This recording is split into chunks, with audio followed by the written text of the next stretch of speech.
So here we go. Here are the 10 knitting podcasts that I like the most and hope that you will too. Okay, first up for our superlatives, most likely to be the first podcast I watch, and that is Me Knits.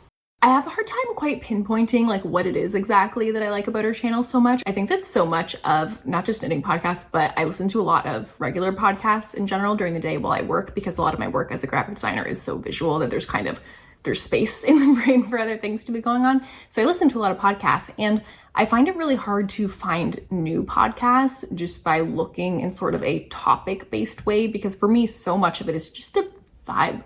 Like, do you feel like you would be friends with this person? Do you want to sit there and listen to them talk? How was that audio? Could you catch what she was saying? If some parts didn't come through clearly, don't worry at all.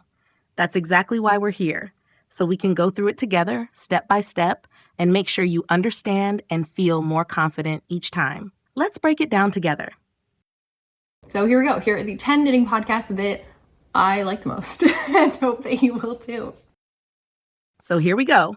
Here are the 10 knitting podcasts that I like the most and hope that you will too. She's starting the list now, her 10 favorite knitting podcasts. And she's not just sharing them for herself. She hopes you'll enjoy them too. Now about that phrase. So here we go. It's a common way to signal that something is about to begin. Maybe a list, a trip, or even a presentation. It has a friendly, casual feeling, almost like saying, let's get started, or here comes the first one.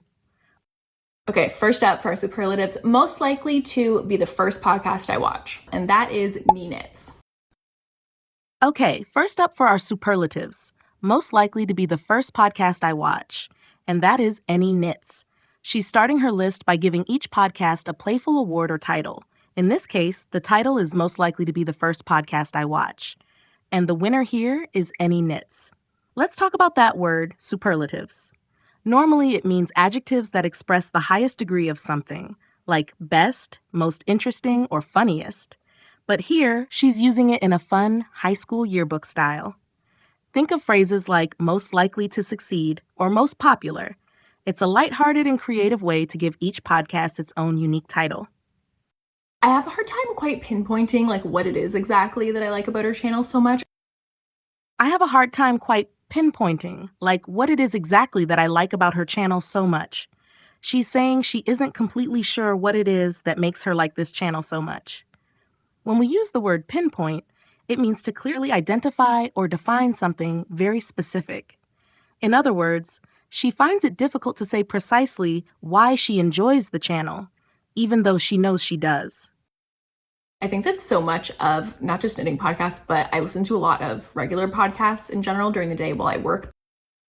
I think that so much of not just knitting podcasts, but I listen to a lot of regular podcasts in general during the day while I work.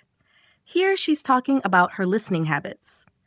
She listens not only to knitting podcasts, but also to many other kinds, especially while she's working. The phrase so much of means a large part of something or a big portion of it. So in this sentence, she's saying that a large part of her listening time is spent on podcasts, both knitting related and other topics, throughout her workday. Because a lot of my work as a graphic designer is so visual that there's space in the brain for other things to be going on. Because a lot of my work as a graphic designer is so visual that there's space in the brain for other things to be going on. She's explaining that her job mainly involves visual tasks, so she doesn't need to do much speaking or listening while she works. That means while her eyes are focused on the design work, her mind is free to take in other things, like podcasts. So I listen to a lot of podcasts, and I find it really hard to find new podcasts just by looking in sort of a topic-based way, because for me, so much of it is just a vibe. Like, do you feel like you would be friends with this person? Do you want to sit there and listen to them talk? So I listen to a lot of podcasts, and I find it really hard to find new podcasts just by looking in sort of a topic-based way.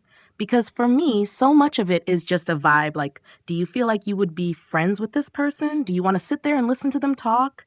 She's saying that for her, choosing a podcast isn't just about the subject or category. It's more about the feeling she gets from the host. She wants to feel a connection, almost like she could be friends with them. It's about enjoying that person's presence and wanting to spend time hearing what they have to say. All right, that's it for our practice today. You've done a great job following along and listening closely. Let's keep learning together, step by step. Thanks for spending this time with me, and I'll see you again in the next video.